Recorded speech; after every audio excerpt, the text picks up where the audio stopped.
Le délire fiscal politique, lui, est moins inédit, mais on est bel et bien plongé dans un extraordinaire délire fiscal. Et alors, on est très tranquille parce que autant à gauche qu'à droite, on est en plein délire. À gauche, donc, c'est pour la taxation des particuliers, notamment pour la taxation des plus riches. Visiblement, François Hollande a quand même un problème avec les footballeurs et avec les artistes. Et puis, à droite, c'est en ce qui concerne les grandes entreprises. On va démarrer là-dessus puisque nous sommes BFM Business. Ça peut vous concerner directement, quoique on est dans un tel délire que y a gros à parier que cette espèce de taxe un peu baroque sur les grandes entreprises ne verra jamais le jour.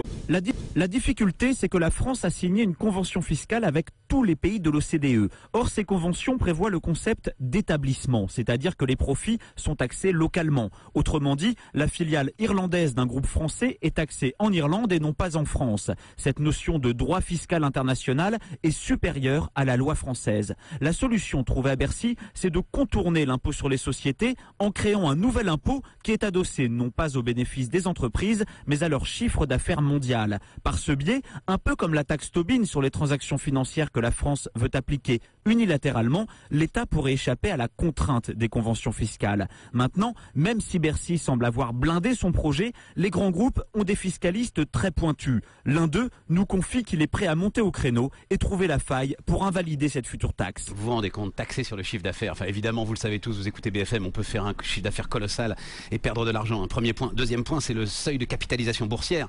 Mais on fait quoi du non-coté? C'est-à-dire, Auchan est tranquille. L'empire Auchan peut faire tout ce qu'il veut. Ils n'ont pas de capitalisation boursière. Ou même si, enfin, on va pas vous faire la liste de l'ensemble de ces entreprises extraordinaires, colossales, qui ne sont aujourd'hui pas cotées. Tenez, on en parle beaucoup en ce moment. Par exemple, c'est